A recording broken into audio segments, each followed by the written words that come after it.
Assalamualaikum. Apa kabar semuanya? Semoga sehat selalu dan bahagia selalu ya.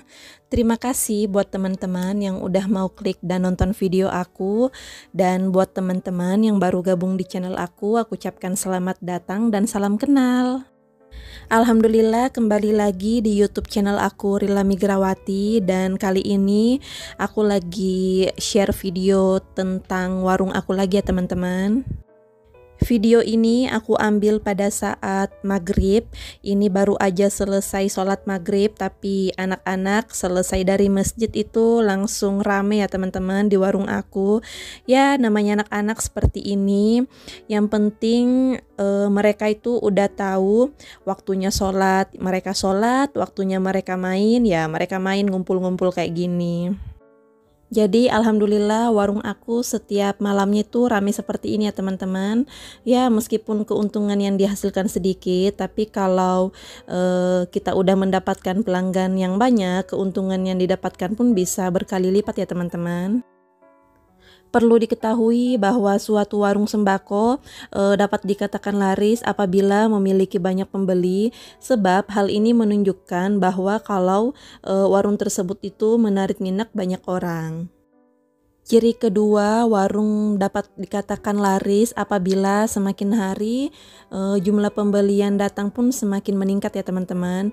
Hal ini menunjukkan kalau eksistensi warung tersebut itu benar-benar baik. Ciri ketiga, warung tersebut juga dikatakan laris apabila pendapatan yang diperoleh warung tersebut itu mampu menutupi biaya operasional, bahkan biaya hidup sehari-hari pemilik dari warung tersebut ya teman-teman. Kemudian ciri keempat, warung tersebut dikatakan laris manis apabila pemilik usaha tersebut itu bisa menyisihkan penghasilannya untuk ditabung, kemudian kedepannya bisa membuka cabang warung kelontong yang lainnya ya teman-teman. Kalau kalian melihat ada warung kelontong yang saat ini sudah berkembang menjadi warung grosir atau toko grosir, hal tersebut dapat dikatakan warung tersebut itu berkembang ya teman-teman, karena kan yang tadinya hanya menjual eceran, kemudian mereka mampu menjual secara grosir, itu artinya warung tersebut itu udah dikatakan sangat-sangat berkembang ya teman-teman. Mengembangkan usaha warung sembako tentu tidak semudah membalikan telapak tangan ya teman-teman. Kita memerlukan berbagai langkah yang harus dilakukan untuk mencapai titik kesuksesan. Nah maka dari itu teman-teman gak usah khawatir ya, asalkan kita mau menerapkan tips untuk mengembangkan usaha toko sembako, insya Allah kita pasti bisa ya teman-teman. Jadi langkah pertama agar usaha warung kita bisa berkembang, tentunya kita harus melakukan riset sederhana. Misalnya saja kita mencari toko supplier atau pemasok produk yang memberikan harga miring, atau mencari tahu kebutuhan atau barang apa saja yang ingin sekiranya paling laku di sekitar kita ya. Kemudian yang kedua yang paling sering aku bahas mengenai pelayanan yang terbaik ya teman-teman. Jadi kita harus ingat pembeli adalah raja, yang itu artinya cobalah kita melayani pembeli dengan sebaik mungkin. Kemudian yang ketiga, menjual barang serba ada ya teman-teman. Menjual barang serba ada akan lebih menarik dibandingkan menyediakan barang yang banyak dalam satu jenis saja. Misalnya saja kalian menjual biskuit, cemilan-cemilan, atau produk-produk persabunan, itu jangan cuman dari satu brand aja ya teman-teman. Usahakan kalian banyak pilihan. Karena pada dasarnya pelanggan itu senang berbelanja jika warung tersebut banyak pilihan ya teman-teman. Terutama jika di warung kalian itu lebih didominasi oleh anak-anak. Misalnya kayak di warung aku ini, alhamdulillah di warung aku itu kalau mulai dari maghrib sampai sehabis isya itu rame anak-anak ya teman-teman. Jadi setiap kali aku kulaan di pasar itu sering kali aku mengecek produk apa lagi yang dijual. Misalnya ada yang baru, itu pasti aku coba jual ya teman-teman. Nggak perlu banyak, sedikit aja, yang penting kita coba jual dulu. Karena kalau anak-anak itu senang kalau mau coba-coba cemilan gitu ya teman-teman. Jangankan anak-anak ya teman-teman, yang dewasa pun apabila datang ke warung kita terus mereka melihat ada produk baru, biasanya mereka juga ingin mencoba. Apalagi kalau produk tersebut itu udah ada iklannya di TV, kebanyakan yang remaja-remaja ataupun yang udah dewasa, ketika melihat produk tersebut ada di warung kita, itu akan menarik minat mereka berbelanja di warung kita. Kemudian yang keempat, juallah barang yang berkualitas ya teman-teman. Jadi menjual barang serba ada bukan berarti kita melupakan kualitas. Jadi jangan berpikir karena takut rugi lantas kita menyediakan barang-barang murah dengan kualitas yang buruk. Padahal sebagai pembeli tentu kita ingin mendapatkan kualitas yang terbaik. Maka carilah bahan sembako di tempat supplier dengan harga yang terjangkau dengan kualitas barang yang tinggi. Jika sudah seperti itu, warung kita akan terkenal dengan menjual barang-barang yang murah namun berkualitas ya teman-teman. Yang kelima, menjalin hubungan baik dengan warung lain. Jadi dalam sebuah usaha tentu kita mengenal yang namanya persaingan bisnis.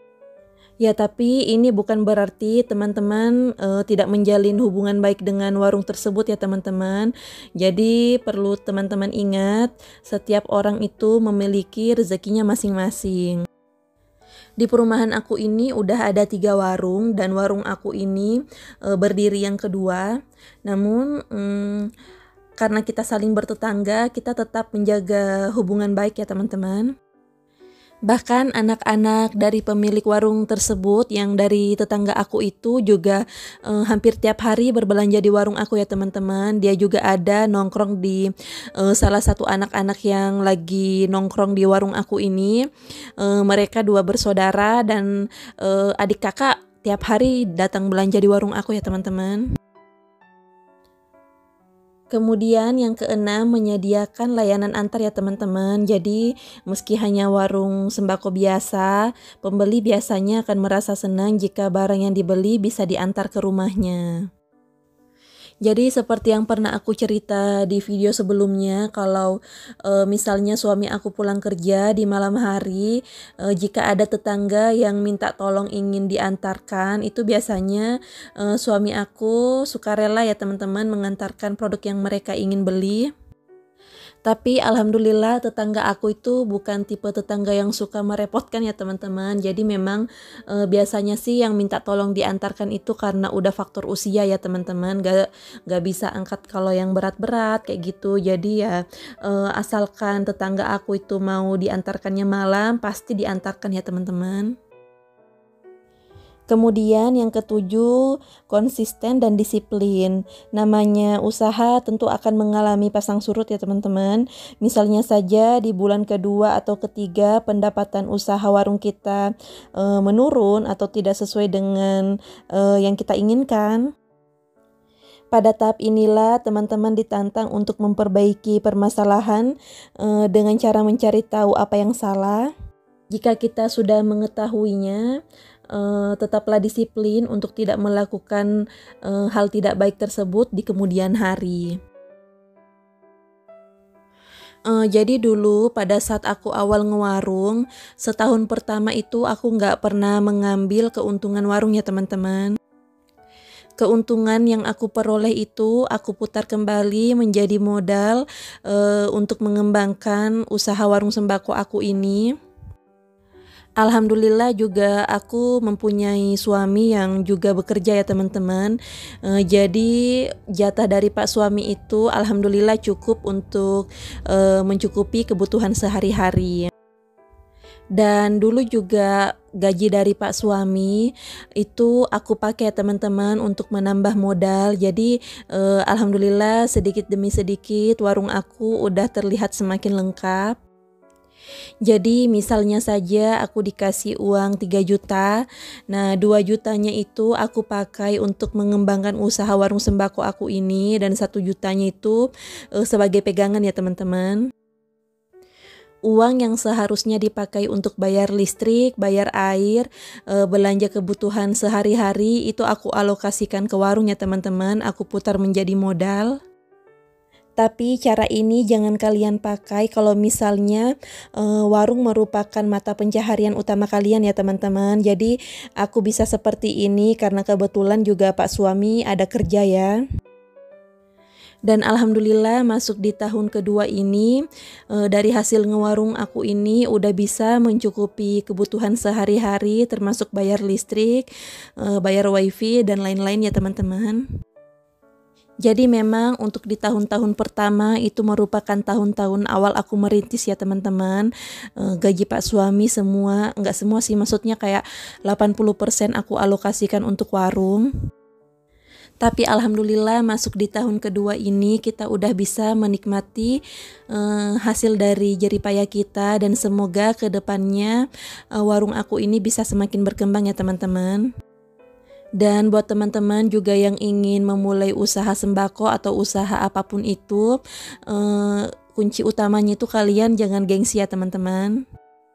Jadi jika teman-teman ingin membuka usaha toko sembako juga sama seperti aku ini, kuncinya kita harus disiplin, telaten, dan jangan ada gengsi ya teman-teman. Perbaiki niat juga ya teman-teman, tujuannya bukan lebih banyak uang, tujuannya adalah menjalani hidup sesuai dengan keinginan kita. Baiklah teman-teman, sampai sini dulu ya videonya. Terima kasih buat teman-teman yang udah setia nonton videoku dari awal sampai selesai. Dan bila kalian merasa video aku ini bermanfaat, boleh dong share link video aku di tab komunitas kalian. Dan jangan lupa untuk subscribe channel aku ya teman-teman. Bila teman-teman ada pertanyaan seputar bisnis sembako, bisa kalian tulis aja di kolom komentar, dan insya Allah akan aku bahas di next video. Mohon maaf ya kalau aku ada salah kata dan perbuatan di video ini. Sampai jumpa di video berikutnya. Wassalamualaikum warahmatullahi wabarakatuh.